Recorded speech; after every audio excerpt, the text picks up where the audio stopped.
Hello everybody, welcome back to our Tuesday Talk. Thank you, and we are so glad to be here again. Thanks for joining us, whether you're watching it this evening or you find this days or weeks from now. Thanks for tuning into our channel. As always, if you like our content and our video, please hit the thumbs up button, subscribe, and hit the bell notification if you want to see more stuff like this. We appreciate it. We love the engagement. Thank you again. Yep. So we want to cover two topics tonight, two things that we think are very interesting that include a little bit of our backstory and tips for you guys. Learn from our mistakes or just processes. Yeah, it's been a long journey, so Okay. don't make the same mistakes and things we did. You know, we're here for you guys. We want to help you. So the first part of our video, we want to start to tell you guys about us. Like, how did we get into this, where it all started? And then the second part of the video, we will talk about one of the things we think is one of the biggest keys to a successful business, which is organization and saving time. That's right. So that's one of the few things we have that we can kind of control a little bit. So I think it's very important. The old saying of time is money is so true. Time is also sleep. Remember that. Okay. So let's get started. So we started our business back in 2016. Our son was born in January. Right. And how soon after that did you decide that you wanted to start a business? Was it a day after? Yeah, 2 days after? Pretty much. Seemed like a good idea at the time. Let me set the scene for you. January 2016, cold and dreary. No, I don't know. It was something outside. We're up with a newborn, right? Like, as newborns are, not much sleep. And Yep. he looks at me and he's like, hey, I want something better for our son. I want something better for our kids. And he's like, I want to start a business. I'm like, well, what do you want to do? And I don't even really know, where did the original idea come from? Like, our first business. I don't know. That's a good question. Did you even, honestly, I can't even remember if you knew exactly what you wanted to do other than you wanted to start a business. I think that was the main thing. I knew I wanted to do something, and I kind of started researching, trying to figure out what that was going to be, what it was going to look like. No. And it was completely different than what we do right now. I just remember that we were sitting on the couch one night. It was really late. I can remember the room itself, the couch, the lamp over here, and we had our laptop up and we were signing ourselves up for like licenses and starting an LLC. Yep, LLC. And that'll be a whole other video on tips on things like that. But okay, let's get into it. What was our first business? So I guess if you're familiar with reselling, it would be considered a drop shipping business, which I don't recommend, by the way. It's very difficult. It's a whole different animal. Yeah. But we were selling like prepper and tactical gears, that sort of thing, through a drop shipping company.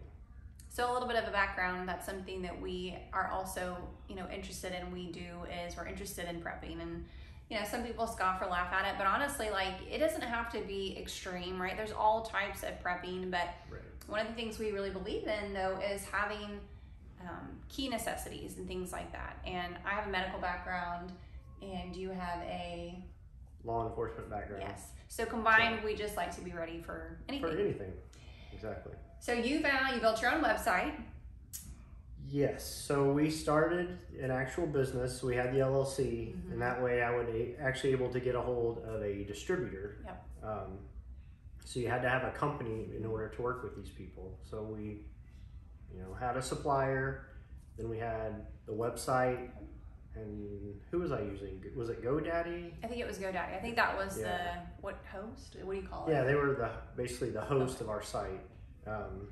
So we built everything from scratch, and then we added items and linked items, and you could go through basically the catalog and determine the things that you wanted to have, essentially. And so we would just go through it and just decide what we felt was really important and offer. And I mean, it was working.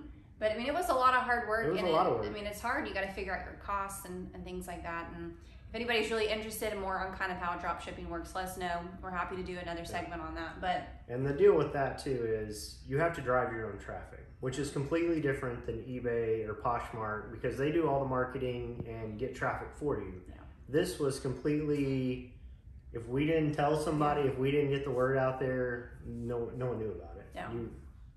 Google search, I was researching SEO and how to optimize titles and all that sort of thing to drive traffic. So it was a lot. Right, and like anybody, I mean, advertising, right? Like that's huge dollars. Think about the millions and millions of dollars that companies spend on advertising and commercials and things like that. And I mean, your competition, right? Like one of your biggest competitors with a dropship is essentially Amazon. Yeah. Right. So like you're just knowing your competition. It was a great idea, and I think it was a good, you know. I probably jumped in before we did enough research to know whether it was going to be a good idea or not. But I mean, most entrepreneurs, most people that have successful businesses, how many times, I mean, or how many different businesses do they try before? Yeah, I don't know what I don't remember. but there's several fails before you find something that's going to work for you. And I don't even like, you know, I guess I'm that person. It's not necessarily a fail as much as it is really a learning experience and learning that maybe that's not the right business for you.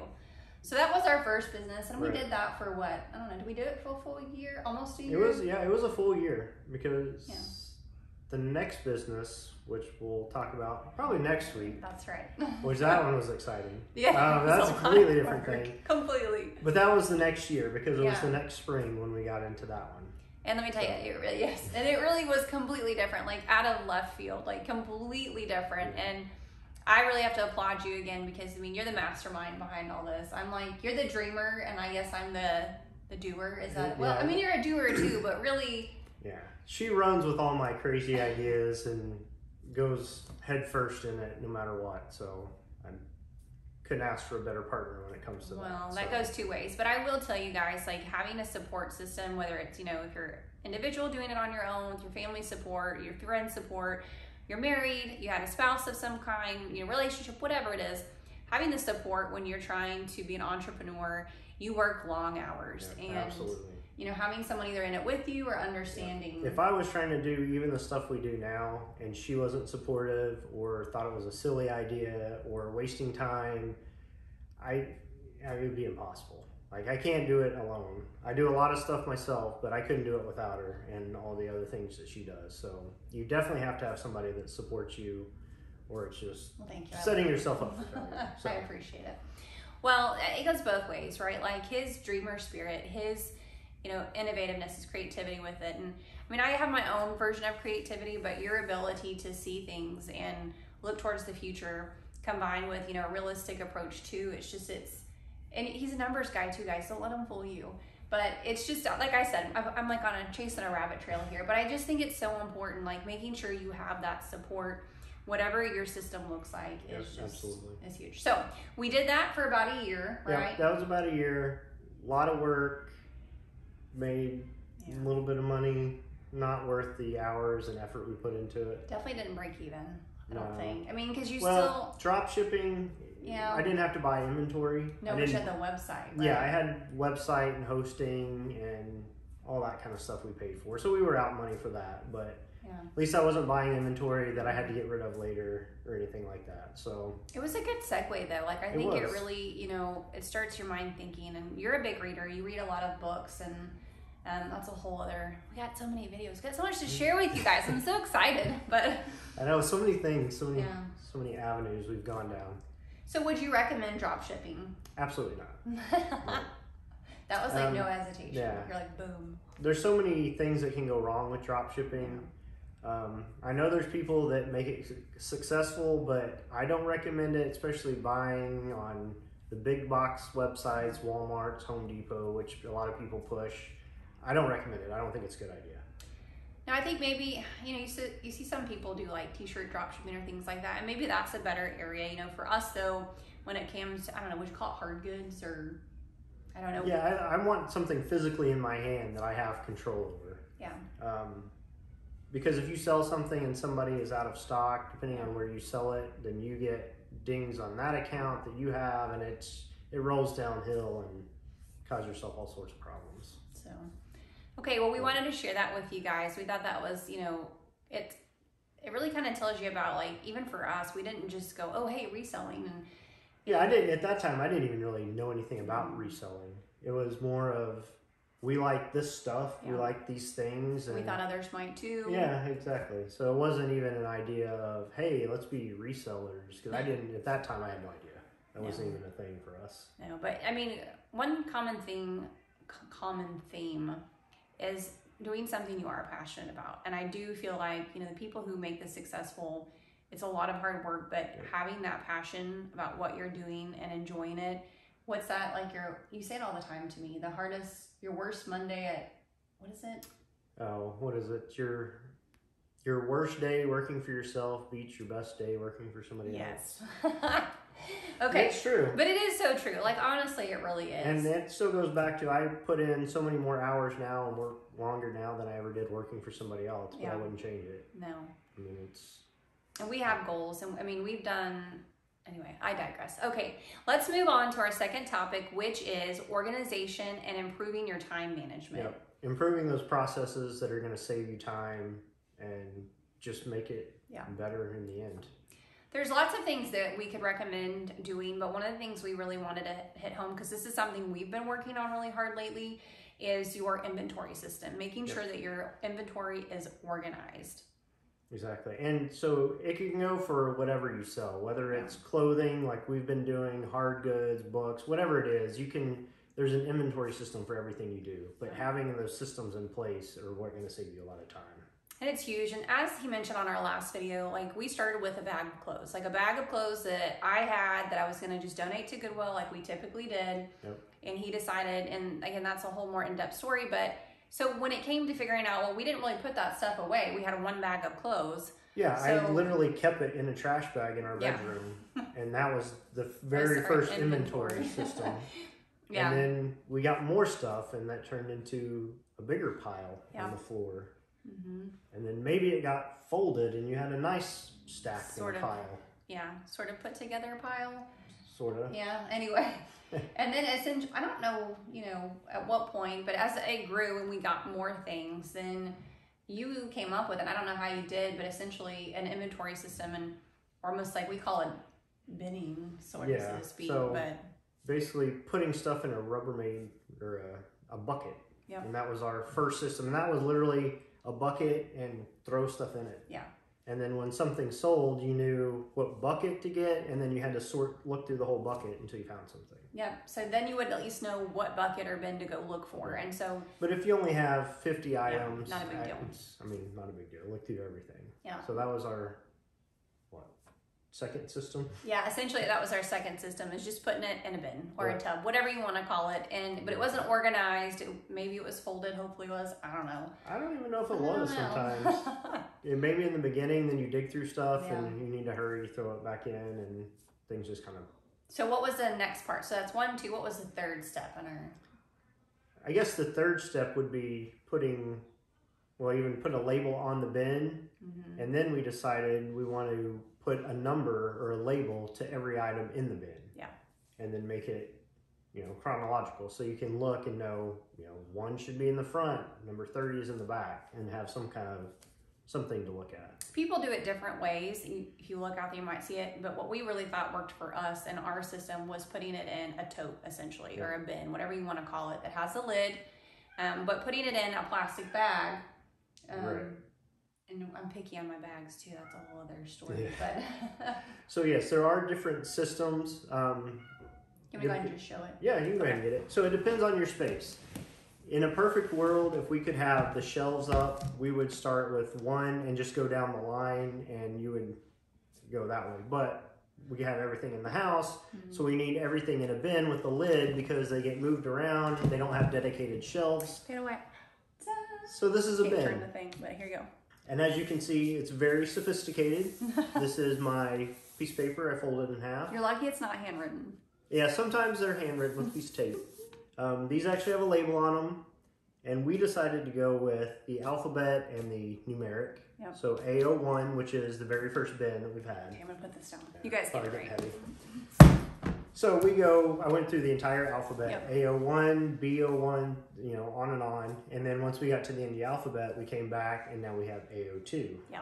And like you said, each item inside is given a number. So like A0101, essentially. Right. And so that way when we sell something and it's time to do our shipping, we know exactly where to go and where to get the item. I mean, if you do this, you will save yourself hours, because as you grow and you get more things. Absolutely. I mean, not having stuff put away. Right. I can link it in one of the corners here, but I have another video. The room we're in used to be clothing all over the floor. And I kind of showed that. it would literally take us hours to do shipping. Hours. I mean, hours. Like, and that's so much time is money. We could be doing other processes within our business, and instead we're trying to find a piece of clothing. And I had them separated, a shirt pile, a pants pile, but literally, especially on a Monday morning when you had weekend sales, it would literally take almost a half a day to dig through and find stuff because we didn't have them together in the system. And then you risk not being able to find an item, right? Like sometimes I can't tell you how many times we look through something 7 times because we didn't see it the first time around. And then you're like, oh gosh, you know, and then there's issues if you have to cancel an order because you can't find it. So being organized not only helps save time, but it's a crucial part to maintaining, you know, good customer service, honestly. Yeah, and you need good health on your accounts too. Yes. So you can't let those things go. You can't cancel items because you can't find them because you only get so many of those. Yeah. Especially with eBay, then you get, you know, they'll quit showing your items. So, you know, hide your listings. You won't get sales. You could get suspended and on and on. So there's all sorts of problems and reasons you want to be able to find your stuff for sure. So this is a key part. So, you know, we figured out what works for us. It may be different for you. It may look different. You may find a different system, but whatever it is, make sure that this is a big part of getting organized early. Don't wait until you have, you know, thousands of listings. I mean, starting with one, the first thing you do, get organized and stay organized. And we make it, now, if we do stuff, we put it away. We make sure that we stay on top of it. Even if you think, oh, I'm tired, I don't want to do it, I can put it away, I'll dig for it. No, trust us. Yeah, and that's another video in itself. Yeah. We have a process from the item gets here, it gets photographed, it gets listed, it gets put away, and you have to do that every day. You have to reset to 0 every day, or it just snowballs. It does. You have big problems. It is. The animals are so talkative tonight. So if you've heard the meowing or the barking, that is our lovely fur babies. Our yes, animals. They are. They're just wanting to join you. But exactly. Maybe one day we'll bring them in. But we'll see. Not today. Today is not that day. Today is not the day. So thanks for tuning in. Thanks for watching it. We appreciate it. We love engagement. You have questions, things like that. We're going to continue to make videos. We're going to continue to talk to you about where we came from, how we're growing, what we're doing, and just we're really excited to be here, and we just want to help others. So exactly. So we appreciate it. Again, hit that like button, subscribe if you have not, and next Tuesday we'll finish the other part of the story, I guess. Well, there's multiple parts. Okay. We'll carry on. We'll see you next Tuesday. See you next Tuesday.